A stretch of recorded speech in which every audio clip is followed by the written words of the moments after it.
तो बात पहले शुरू होता है कि हम बेबी एस्पिरिन वगैरह दें, बट डिस्पाइट दैट अगर होता है तो ट्रीटमेंट में हम कहते हैं कि बच्चे को क्योंकि ठीक से अमाइनो एसिड सीधा ब्लड में पहुंच के डायरेक्टली फिर वो अपने ऑर्गन तक पहुंच सकते हैं। मतलब कि हमारे केस में हम पेशेंट्स नहीं होते। नीडलेस टू से हमारी डाइट, योगा, एक्सरसाइज जो हम कर रहे हैं,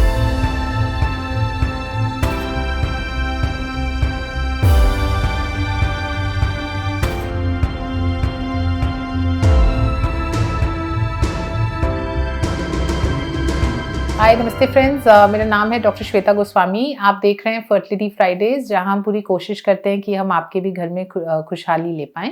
आज का हम टॉपिक एक प्रेगनेंसी टॉपिक पे बात करेंगे, जिसको हम कहते हैं कि क्या प्रोटीन ड्रिप प्रेगनेंसी में दिया जाता है, वो क्यों दिया जाता है, क्या वो IUGR में दिया जाता है।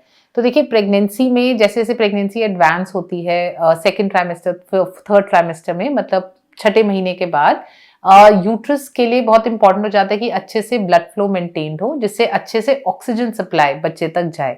अगर वो बच्चे को ऑक्सीजन अच्छे से कभी कभी यूट्रस नहीं प्रोवाइड कर पाता, इस एंटिटी को हम लोग मेडिकल टर्म्स में कहते हैं यूट्रोप्लासेंटल इनसफिशिएंसी, विच मीन्स यूट्रस बहुत अच्छे से प्लासेंटा तक ब्लड को नहीं पहुंचा पा रहा, बच्चे को हो सकता है ऑक्सीजनेशन की कमी आई। तो इसके दो प्रभाव होते हैं। एक, किसी किसी की बॉडी रिएक्ट करके ब्लड प्रेशर बढ़ा देती है और उसको हम कहते हैं जेस्टेशनल हाइपरटेंशन। वैसे बीपी नॉर्मल है, प्रेगनेंसी में बढ़ने लगता है। वो क्यों बढ़ता है कि बॉडी बीपी बढ़ाते कि ब्लड प्रेशर बढ़ाने से शायद बच्चे को और अच्छे से ब्लड फ्लो जाए और ऑक्सीजन जा पाए। दूसरा, जहां पे ब्लड प्रेशर नहीं बढ़ता है तो बच्चे को ऑक्सीजन की कमी होने लगती है, तो उसको हम IUGR या ग्रोथ रिस्ट्रिक्शन या इंट्रा यूट्राइन ग्रोथ रिस्ट्रिक्शन कहते हैं। तो ये चीजें यूजुअली छठे महीने से ज्यादा देखी जाती हैं। एंड और भी कारण हो सकते हैं इसमें। अल्ट्रासाउंड पे अच्छे से देखना होता है कि बच्चे में कोई बनावटी खराबट वगैरह तो नहीं है, बट काफी केसेस में इसका रीजन होता है कि ब्लड फ्लो ठीक से नहीं जा रहा। अब ये क्यों नहीं जा रहा, तो ये उसी तरीके से है जैसे किसी किसी को हार्ट की प्रॉब्लम होती है, वहां की नलियां ब्लॉक होना शुरू हो जाती हैं। तो सिमिलरली हम कहते हैं कि कभी कभी किसी की यूट्रस की वेसल्स पतली हैं तो प्रॉपर ब्लड फ्लो नहीं जा पा रहा। तो उसका प्रिवेंशन तो बात पहले शुरू होता है कि हम बेबी एस्पिरिन वगैरह दें, बट डिस्पाइट दैट अगर होता है तो ट्रीटमेंट में हम कहते हैं कि बच्चे को क्योंकि ठीक से ऑक्सीजन या डाइट नहीं जा पा रही है, तो हमारे को क्या करना चाहिए जिससे हम उसको बेटर कर पाएं। तो महिलाओं को, गर्भवती महिलाओं को बोला जाता है कि हाई प्रोटीन डाइट बहुत इंपॉर्टेंट है। उनको अपने इंटेक में प्रोटीन्स बढ़ाने हैं, क्योंकि प्रोटीन ही वो बिल्डिंग ब्लॉक्स हैं जो बच्चे अंदर जाके बच्चे की ग्रोथ को बढ़ा सकते हैं। क्योंकि अल्ट्रासाउंड पे दिखने लग जाता है कि बच्चे की जो ग्रोथ है वो कम होनी शुरू हो गई है। अब उसी में जो एक ट्रीटमेंट होता है उसको हम कहते हैं अमाइनो एसिड इन्फ्यूजन, जिसको हम लेमैन टर्म्स में प्रोटीन इन्फ्यूजन कहते हैं। बट एक्चुअली जो प्रोटीन के भी बिल्डिंग ब्लॉक्स होते हैं, अमाइनो एसिड्स, हम उसका एक इन्फ्यूजन देते हैं, क्योंकि अमाइनो एसिड सीधा ब्लड में पहुंच के डायरेक्टली फिर वो अपने ऑर्गन तक पहुंच सकते हैं। मतलब कि हमारे केस में हम चाहते हैं कि यूट्रस तक अच्छे से अमाइनो एसिड्स पहुंच जाए, क्योंकि अमाइनो एसिड्स वो बिल्डिंग ब्लॉक है जो बच्चे की ग्रोथ के लिए इंपॉर्टेंट है। तो हमें ये समझना है, एक तो ये बॉडी का रिएक्शन है, तो हर चीज को हम प्रिवेंट तो नहीं कर सकते। फिर इसको हम मेडिकल टर्म्स में सेकेंडरी प्रिवेंशन कहते हैं। इसका मतलब हम कहते हैं कि क्या हम प्रेगनेंसी को कितने टाइम तक आगे तक एटलीस्ट एक्सटेंड कर पाएं, जिससे कि बेसिक कॉन्सेप्ट आज के लिए होता है कि अगर प्रेगनेंसी 8.5 महीने भी पहुंच जाती है, 34 से 36 हफ्ते भी पहुंच जाती है, तो बच्चा तो एटलीस्ट रेडी हो जाता है। नॉर्मल पेन्स भले ना आ पाए, बट या तो हम पेन इंड्यूस कर दें या ऑपरेशन से, मतलब सिजेरियन से हम बच्चा कर दें, इसके पहले कि ऑक्सीजन सप्लाई इतना कम मात्रा में हो जाए कि बच्चे को इश्यू आने लगता है, ब्रेन हाइपोक्सिया होने लग जाता है। बट हमारी दिक्कत प्रेगनेंसी में क्या होती है कि हम बच्चे को एटलीस्ट चाहते हैं कि वो 1.5-2 किलो का हो जाए। इसका मतलब वो बेयर मिनिमम 32 से 34 हफ्ते तक हो जाए। तो अगर ये चेंजेस हमारे को 34, 35, 36 हफ्ते पे दिखती हैं, तो हम ये हाई प्रोटीन डाइट लेके, अमाइनो एसिड्स इन्फ्यूजन्स लेके, थोड़ा टाइम काट के हम चाहते हैं कि जितनी जल्दी हो जाए हम कर लें। हाउएवर कई बार ये अर्ली रिस्ट्रिक्शन होता है, मतलब अगर 36 हफ्ते से 32 हफ्ते के बीच में है तो ये हमारी मजबूरी हो जाती है, क्योंकि अभी तक बच्चे के लंग्स बने नहीं होते, फेफड़े डेवलप नहीं होते। तो हम कहते हैं हमारे को प्रेगनेंसी जितना हम प्रोलॉन्ग कर पाए, क्योंकि बच्चा एक एक हफ्ते में 200-200 ग्राम बढ़ता है, एक एक दिन में 30-30 ग्राम के करीब वेट बढ़ता है। तो हमारा मानना साइंटिफिकली होता है कि जब तक नर्सरी उतनी वेल इक्विप्ड ना हो कि वो बच्चे को ठीक से संभाल पाए। तो हम कहते हैं हमारे को गर्भ को ही इतना स्ट्रांग करना है कि एटलीस्ट बच्चे की प्रेगनेंसी हमारी खींच पाए।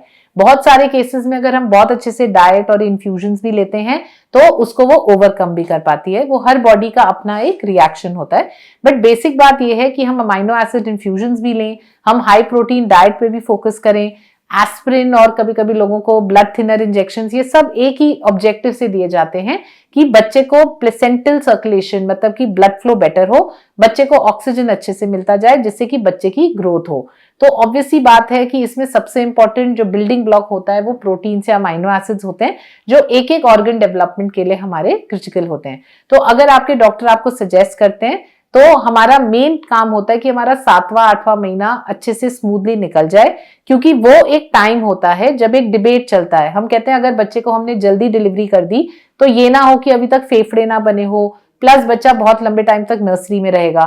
ऑन दी अदर हैंड एक बहुत बड़ा वरिंग पॉइंट ये होता है कि ये ना हो कि बच्चा यूट्रस में इतनी कम ग्रोथ हो जाए कि जब वो बाहर आए तो वो ऑक्सीजन वाइज कॉम्प्रोमाइज निकले, या उसका ब्रेन डेवलपमेंट तब तक कम हो गया हो, या वर्स्ट सिचुएशन कभी कभी बिल्कुल ही हमारी बेबी की हार्ट बीट भी स्लो हो सकती है प्रेगनेंसी के दौरान।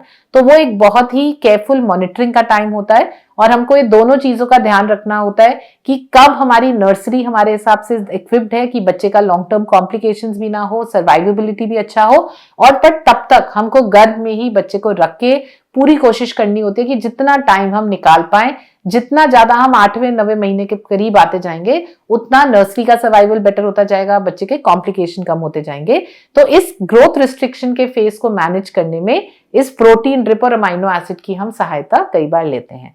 सो आई होप आप यही चीज अपने डॉक्टर से डिस्कस भी करें। अगर बच्चा वैसे ही अपने अच्छा ग्रो कर रहा है तो मेरे हिसाब से कोई प्रोटीन ड्रिप्स का कोई भी इंडिकेशन नहीं होता है। हमारी normal iron protein rich diet can do, but जहां यूट्रस हमारे को नीड्स अ कंपनसेशन मतलब बहुत अच्छे से रिस्पॉन्ड नहीं कर रहा होता है, वहां पे इन प्रोटीन ड्रिप्स की जरूरत पड़ती है।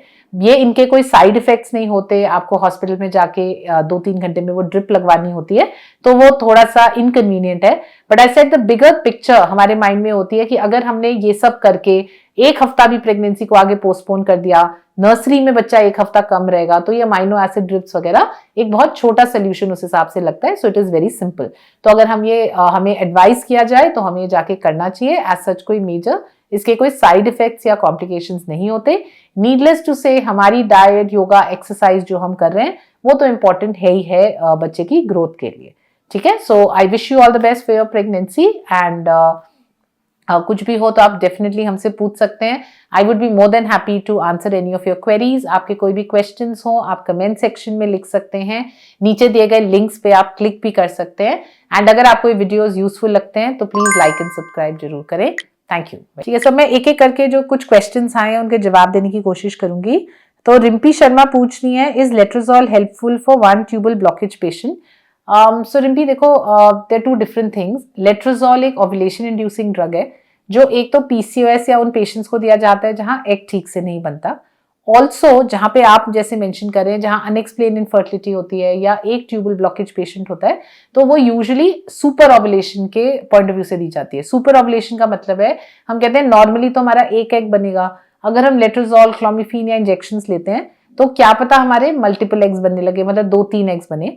तो जिस पेशेंट का अनफॉर्चुनेटली एक ट्यूब ब्लॉक्ड होता है तो हमारा ऑब्जेक्टिव ये होता है कि हमेशा राइट में ही बनेगा, अगर राइट ठीक है तो पक्का नहीं है, बट अगर हमने एग डेवलपमेंट की मेडिसिन दी तो 2-3 बनेंगे तो एक प्रोबेबिलिटी बढ़ जाएगी कि उस मंथ भी हमारा राइट साइड पे होगा, अदरवाइज वो वेस्ट जाएगा। तो वो सुपर ओव्यूलेशन की स्ट्रैटेजी से मेडिसिन दी जाती हैं, थोड़ी केयरफुली देनी चाहिए, क्योंकि अगर आप ऑलरेडी एग बनाते हैं तो ये ना हो कि एग उसकी मतलब आपका खुद भी एग डेवलपमेंट ठीक होता है, साइकिल्स रेगुलर है, तो ये ना हो कि उसकी वजह से बहुत ज्यादा ओवर मैच्योर एग हो जाए।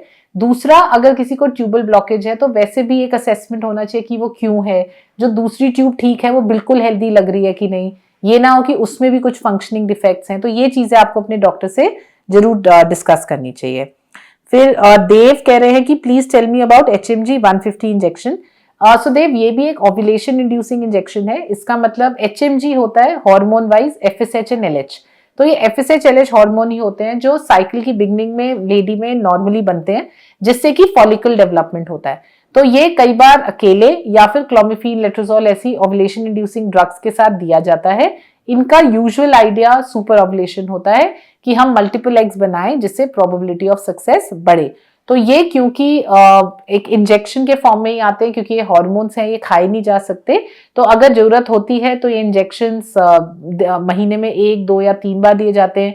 सेम चीज अगर आईवीएफ में लेना हो तो ये और भी ज्यादा हाई डोज में, आईवीएफ में 150 to 450 के डोज पे यही एचएमजी इंजेक्शन रेगुलरली 10-12 दिन दिया जाता है। So it's basically a gonadotropin class जिसका काम होता है और बेटर एग डेवलपमेंट कराना ओवरी से।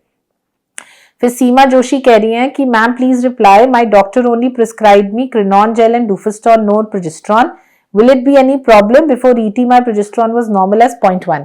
तो सीमा, पहली चीज, क्रिनॉन जेल भी प्रोजेस्टेरॉन है और डुफेस्टॉन भी प्रोजेस्टेरॉन है। तो डुफेस्टॉन एक ओरल प्रोजेस्टेरॉन है जिसका जो डाइड्रोजेस्ट्रॉन करके एक प्रोजेस्टेरॉन है। क्रिनॉन जेल चाहे वो सस्टेन कैप्सूल ना हो जो एक माइक्रोनाइज प्रोजेस्टेरॉन होता है, बट क्रिनॉन जेल में भी बेसिकली तो माइक्रोनाइज प्रोजेस्टेरॉन ही होता है।